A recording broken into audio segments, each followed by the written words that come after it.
वंचित बहुजन आघाड़ी ने ईवीएम मशीनों का इस्तेमाल बंद करने के लिए हस्ताक्षर अभियान शुरू किया है। इस दौरान मीडिया से बात करते हुए वंचित अध्यक्ष प्रकाश आंबेडकर ने ईवीएम मशीन को लेकर अपनी नाराजगी जताई। साथ ही बैलेट पेपर पर मतदान की याचिका खारिज होने पर भी उन्होंने अपनी प्रतिक्रिया दी। वंचित बहुजन आघाड़ी ने ईवीएम मशीन के खिलाफ हस्ताक्षर अभियान शुरू कर दिया है। वंचित बहुजन आघाड़ी के राष्ट्रीय अध्यक्ष प्रकाश आंबेडकर ने हस्ताक्षर कर इस अभियान की शुरुआत की। 2004 सालापासून मी असणारा या ठिकाणी लढतोय। एवढ्या वर्षानंतर आता असणारा विरोधी पक्ष हे मान्य करायला लागलाय की ईव्हीएम हे मॅन्युप्युलेट केल्या जाऊ शकतं किंवा हॅक सुद्धा केल्या जाऊ शकतं। ज्या पद्धतीने विधानसभेचे निकाल आले ते पाहता आता सामान्य माणसाला सुद्धा वाटायला लागलेलं आहे की या ईव्हीएम मध्ये गडबड गोंधळ झालेला आहे।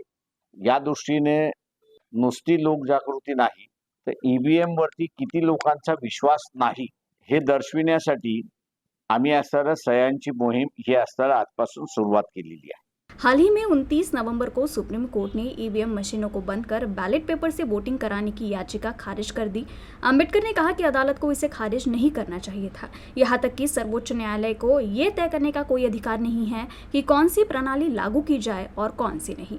तर मला वाटतं ती याचिका खारिज करणं माझ्या दृष्टिकोनातून न्यायाला धरू नये असं मी त्या ठिकाणी मानत नाही किंवा पार्लमेंटनी जो कायदा केलाय त्या कायद्याला धरू नये असं मी त्या ठिकाणी मानत नाही।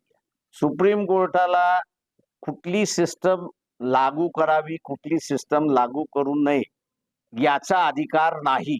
आंबेडकर ने राहुल गांधी की यात्रा पर भी सवाल उठाते हुए कहा कि ये यात्रा करने की कोई जरूरत ही नहीं थी। प्रश्न माझं म्हणणं असं आहे की देशव्यापी यात्रा काढण्याची अजिबात गरज नाही।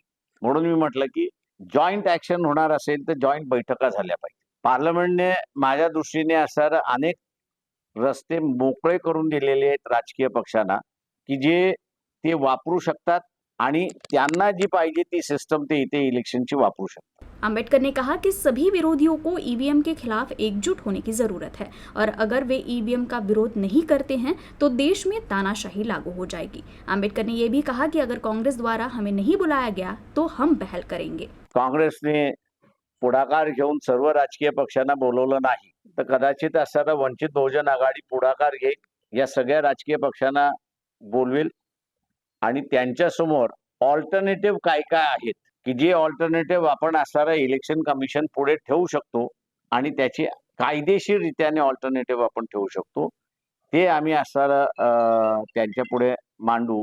पण सर्वोच्च न्यायालयामध्ये या संदर्भात कोणीही जाऊ नये आणि जे जाणारे आहेत ते भारतीय जनता पक्षाचे असणारे पित्तू आहेत असं मी त्या ठिकाणी मानतोय।